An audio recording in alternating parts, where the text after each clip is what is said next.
তাহলে কোরবানিটা করতে হবে তার জন্য আল্লাহর জন্য। লোক দেখানো কোরবানি করা যাবে না, মৌখিকতা কোরবানি করা যাবে না, ইব্রাহিম আলাইহিস সালামের মতো কোরবানি করতে হবে। এখন তো সমাজে দেখা যায় চট্টগ্রাম বন্দরে সবচেয়ে ৮,০০০ বাজার, বড় বাজার, ঢাকা গাবতলী বড় বাজার, সেখান থেকে বড় একটা গরু কিনলাম, দাম কত? ৫০০ টাকা। আল্লাহ, এখন আমি সমাজকে দেখাচ্ছি এবং গরুর নামও রাখি দেয় কুদ্দুস আলী। গরুর মালার ভিতরে একটা বড় মালা দিয়ে গরুর ভিতরে হাঁটাইতেছে, দেখো আমি সমাজের মাধ্যমে সবচেয়ে গরুটা আমি কিনছি, আমার মতো আর গরু কেউ কিনতে পারে নাই।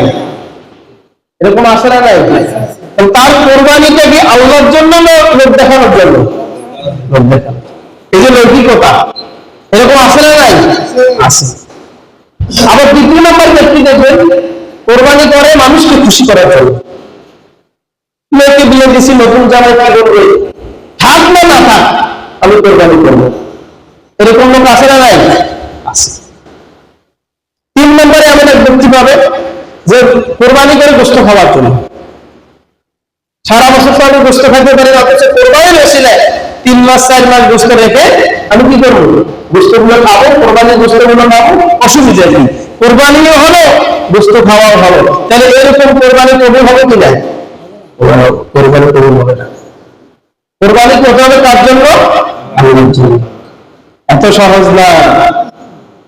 আপনি যে কোরবানি করতেছেন, আপনি যে গরু কিনছেন, ক্রয় করেছেন, এটা কে জানে?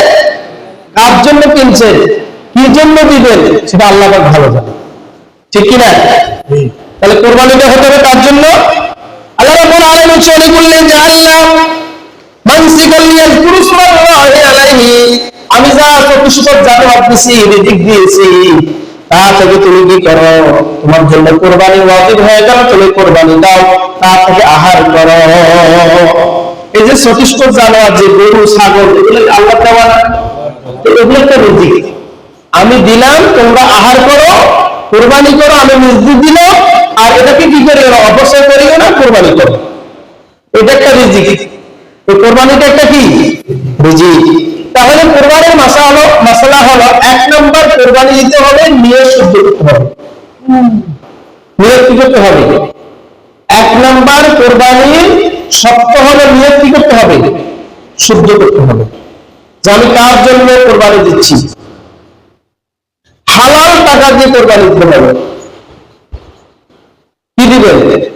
সবাই বলেন কি টাকা দিয়ে দিবেন? হালাল টাকা দিয়ে।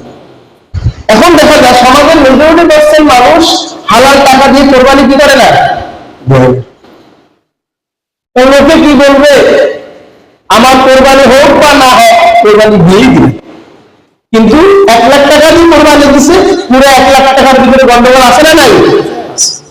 এই ১ লাখ টাকার দুর্নীতির টাকা, সুদের টাকা, ঘুষের টাকা, অথচ তার কোরবানি কবুল। ১ লাখ টাকা দিয়ে কোরবানি দিতে হলে এই কোরবানিটা যে দিবেন, তাহলে কোরবানির উদ্দেশ্য কি? কোরবানির উদ্দেশ্য হচ্ছে ত্যাগ করা। কোরবানির উদ্দেশ্য হচ্ছে গরিবের হক দিয়ে দেওয়া, নাকি আপনি নিজে খাবেন খালি? কোরবানির হক হচ্ছে আত্মীয় স্বজনকে দেওয়া। তাহলে আপনি কোরবানি যদি করলেন আল্লাহর জন্য, কোরবানি যদি কবুলই না হলো, তাহলে তো এই হারামের টাকা দিয়ে কবুল করার দরকার নেই। কোরবানি দেওয়ার দরকার আছে না। অনেকে কোরবানি দেয় হারাম টাকা দিয়ে কোরবানি। তাহলে ১ নম্বর হচ্ছে নিয়তকে শুদ্ধ করেন।